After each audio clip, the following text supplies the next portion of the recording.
नमस्कार, मैं हूं शिल्पा पाठक बिहार और मैं आपका स्वागत है। आज 13 जून बढ़ती बिहार की 25 बड़ी खबरें की ओर। बिहार टीईटी का सर्टिफिकेट अब आजीवन मान्य। बिहार में शिक्षक पात्रता परीक्षा पास करने के प्रमाण पत्र की वैधता अब जीवन भर रहेगी। जी हां, बिहार सरकार ने यह फैसला केंद्रीय शिक्षा मंत्रालय के द्वारा शिक्षक पात्रता परीक्षा पास करने के प्रमाण पत्र का जीवन वैध किए जाने के निर्णय के बाद लिया है।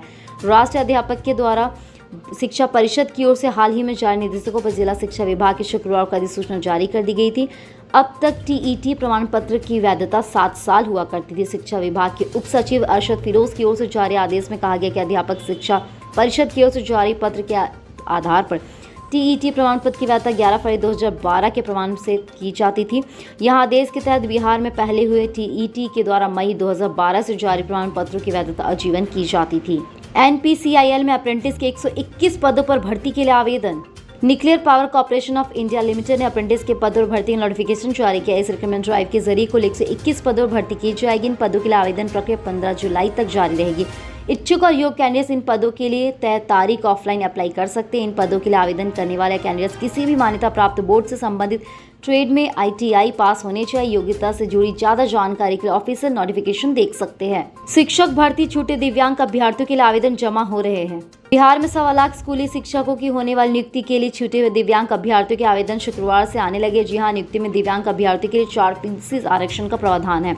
प्रारंभिक माध्यमिक और उच्च माध्यमिक शिक्षक बनने के लिए छूटे हुए दिव्यांग अभ्यर्थी 25 जून तक आवेदन कर सकेंगे। दिव्यांगों के लिए आरक्षित नियोजन इकाईवार, कोटिवार, विषयवार रिक्तो जिले में NIC की वेबसाइट पर 9 जून को ही जारी कर चुकी है। छूटे दिव्यांग अभ्यर्थियों को आवेदन करने के लिए मौका पटना उच्च न्यायालय के आदेश के अनुपालन शिक्षा विभाग के द्वारा किया गया है। प्रस्तावित नियुक्ति 6ठे चरण की है। इसके तहत तकरीबन 94,000 प्रारंभिक तथा तकरीबन 30,000 माध्यमिक उच्च माध्यमिक शिक्षकों की नियुक्ति होनी है। देश में 70 दिनों बाद आए सबसे कम मामले। देश में बीते 24 घंटे में कोरोना संक्रमण के नए मामलों का आंकड़ा बीते 70 दिनों में बसे सबसे कम रिकॉर्ड पाया गया। जी हां, केंद्रीय स्वास्थ्य मंत्रालय के अनुसार देश में सबसे कम 24 घंटे के दौरान 4,000 से अधिक लोगों की मौत हुई है। मंत्रालय ने बताया कि अभी इस अवधि में 1,21,311 संक्रमित ठीक होने वाले अस्पताल डिस्चार्ज किए गए हैं। शनिवार को जारी आंकड़ों के अनुसार 24 घंटे में 84,332 नए मामले आए, जो 70 दिनों के सबसे कम रिकॉर्ड रहे हैं। बिहार के 38 सरकारी इंजीनियरिंग कॉलेज में IIT एक्सटेंशन सेंटर।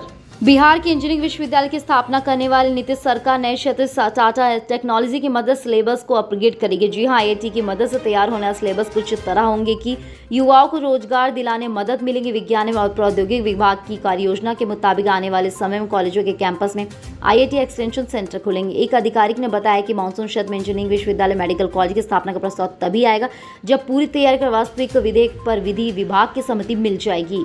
बिहार में कोरोना कमजोर, लेकिन फंगस ने 2 की ली जान।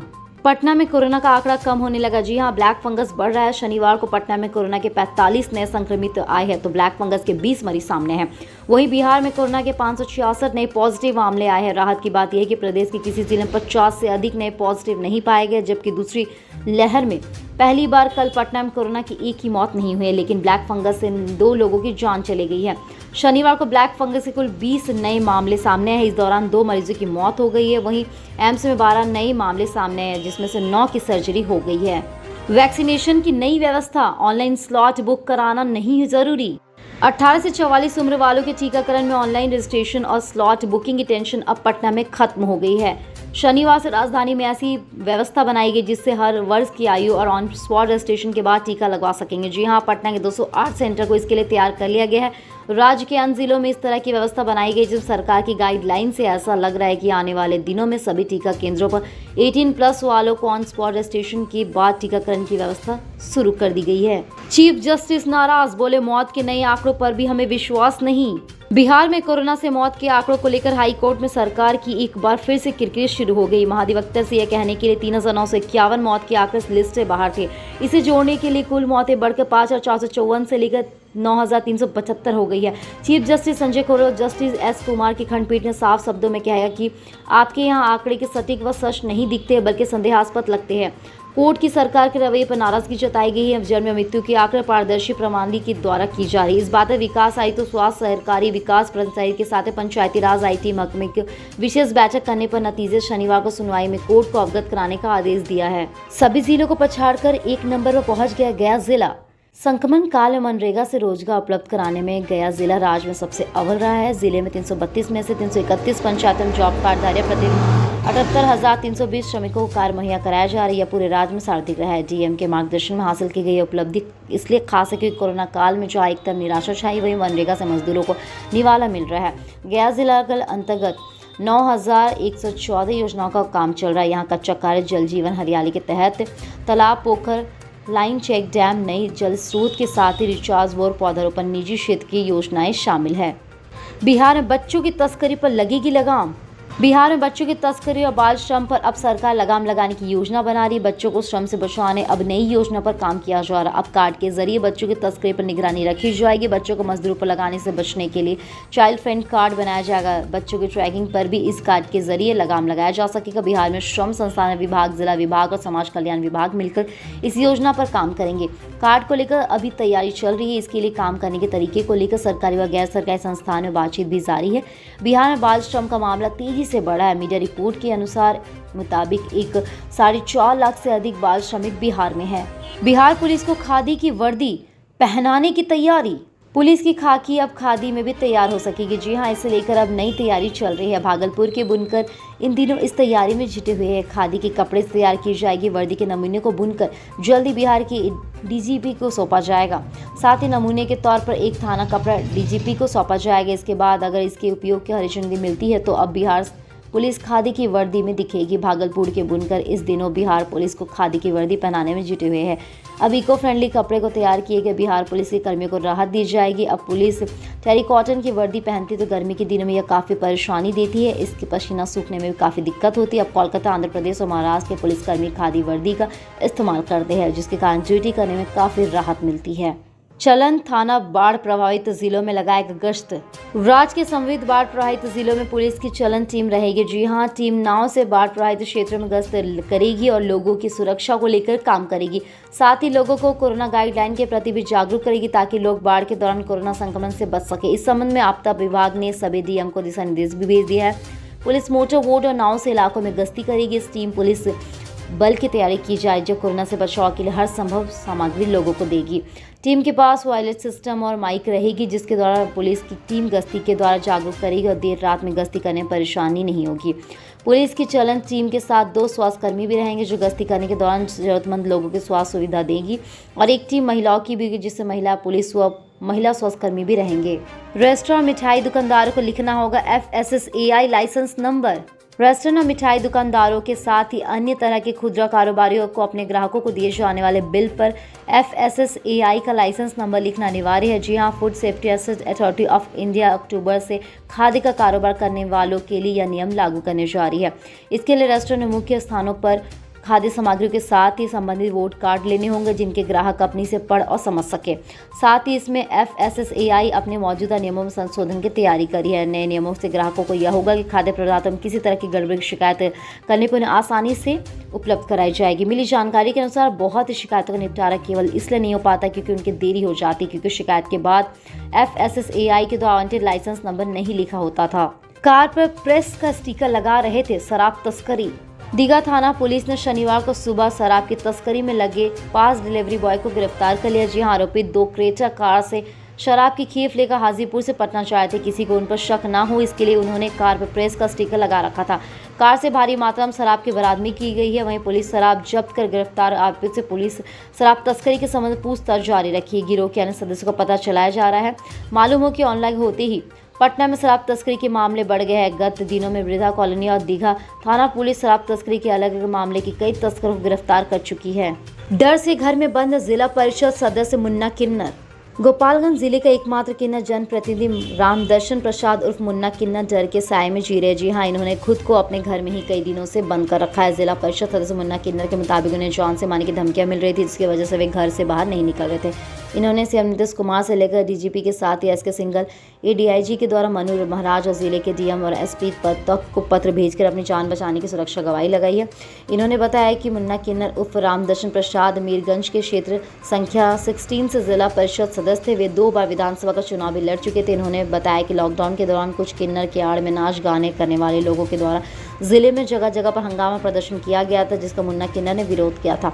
जगह जगह हंगामा करने वालों को समझा बुझाकर मामला शांत कराया गया। मुन्ना किन्नर ने बताया कि उन्हें अब उनकी नाच गाना करने लोगों और जिले के ऑर्केस्ट्रा संचालकों द्वारा जान से मारने की धमकी दी जा रही है। 109 साल की यात्रा पूरी यात्रियों के लिए स्पेशल है। पंजाब मेल दानापुर हावड़ा रेलखंड पर हर दिन गुजरने वाली ट्रेन अमृतसर हावड़ा एक्सप्रेस भारतीय रेल के इतिहास को बता रही है। जी हाँ, यह ट्रेन इस साल 1 जून को अपनी 109 साल की यात्रा तय की है, जिससे 110वें साल में प्रवेश कर चुकी भारतीय रेल की इस सबसे पुरानी ट्रेन का ठहराव जमुई जिले के झाझा में 1925 में हुई थी। वहीं बताया जाए कि अंग्रेजी हुकूमत में ईस्ट इंडिया रेलवे का चेयरमैन कोलकाता में बैठे थे, जो उनके ऑफिस को सजाने के लिए ताज़ा गुलाब का फूल इसी ट्रेन के साझा सजाया जाता था, जो झांसा इलाके के गुलाब की खेती खूब होती थी। ब्रिटिश काल के इतिहास को ताज़ा करने वाले इस ट्रेन का मतलब समय के साथ बदल गया है।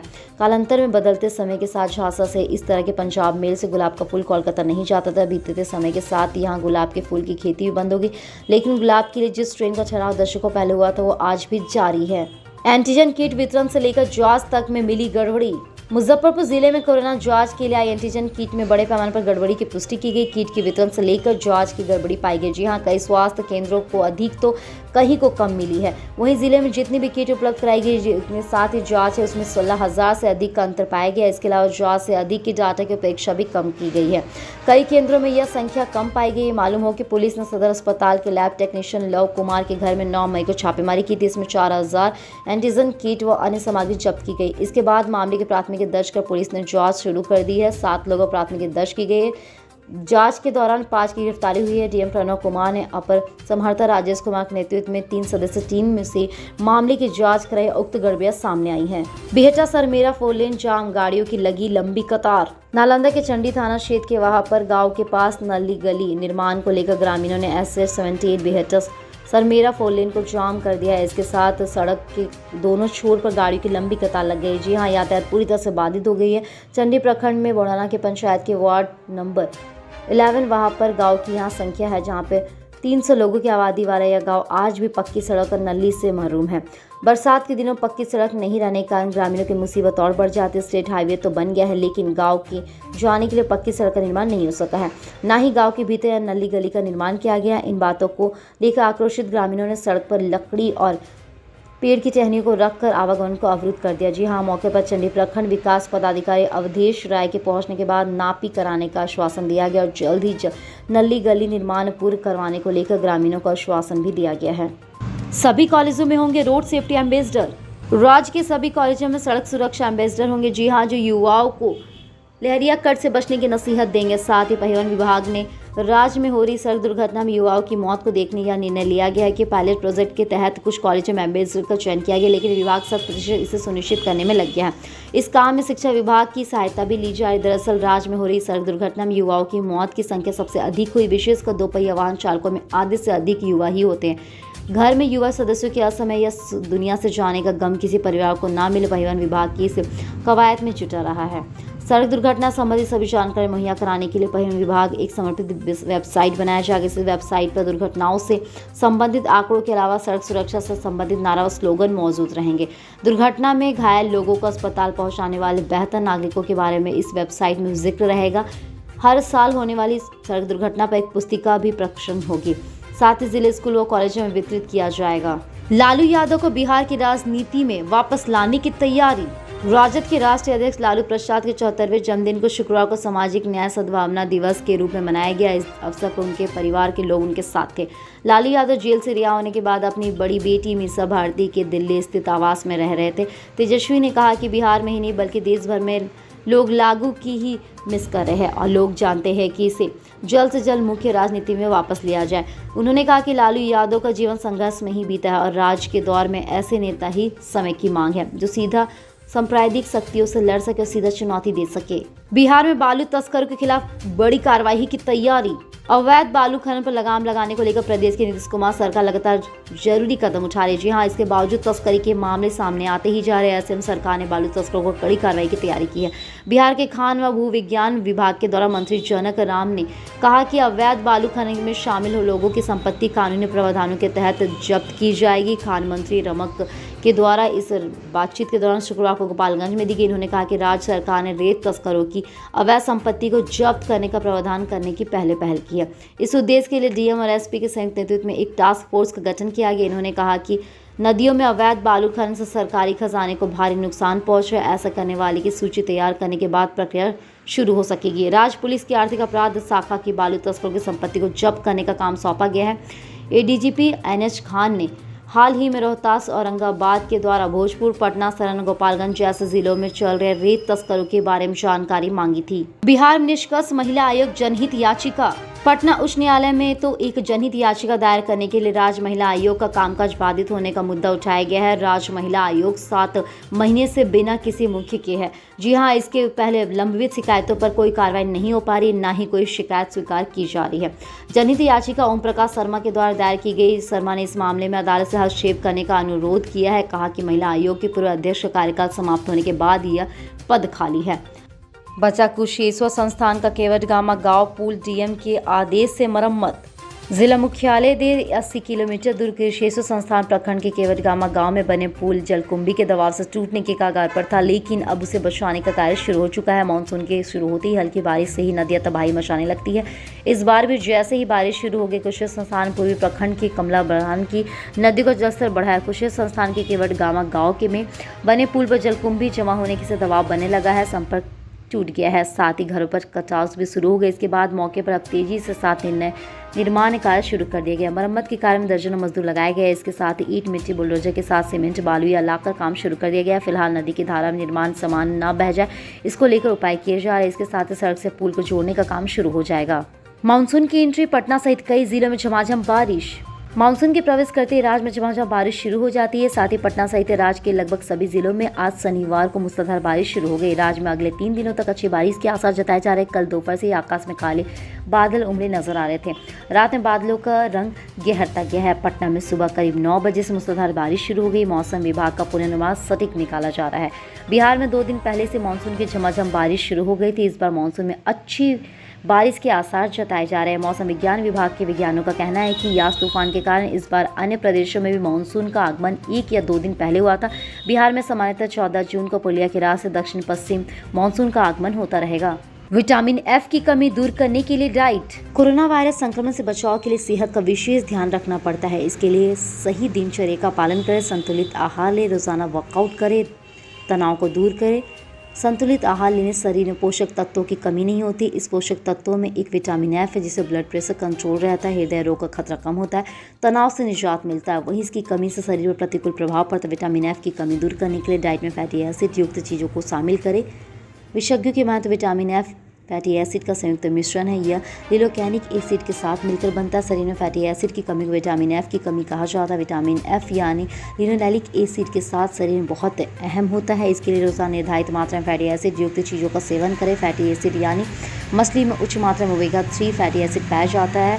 असली ओमेगा 3 फैटी एसिड का मुख्य स्रोत है। कद्दू के बीज में एंटीऑक्सीडेंट, जिंक, मैग्नीशियम और फैटी एसिड पाए जाते हैं, जो न केवल डायबिटीज़ बल्कि दिल की बीमारियों को, मोटापे, बालों की परेशानी और निद्रा में दवा की तरह काम करता। सेहतमंद रहने के लिए आप कद्दू के बीज का सेवन कर सकते हैं। फैटी एसिड से विटामिन एफ की कमी दूर हो सकती है।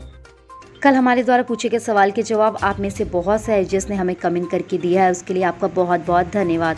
आप में से जिन जिस के जवाब हमें अच्छे लगे उनके नाम है विवेक कुमार गुप्ता, अरुण सिंह और शैलेश मिश्रा। आप हमारे सवाल के जवाब देते रहे, हम कल आपका नाम लेने की पूरी कोशिश करेंगे। तो चलिए बढ़ते हैं आज के सवाल की ओर। आज का सवाल कुछ इस प्रकार है, राज्य में सशक्त महिला आयोग जरूरी है या नहीं? अपने जवाब हमें कमेंट करके ज़रूर बताएं। इसके साथ ही आज के लिए बस इतना ही। कल की खबरों के लिए हमारे साथ ज़रूर रहे।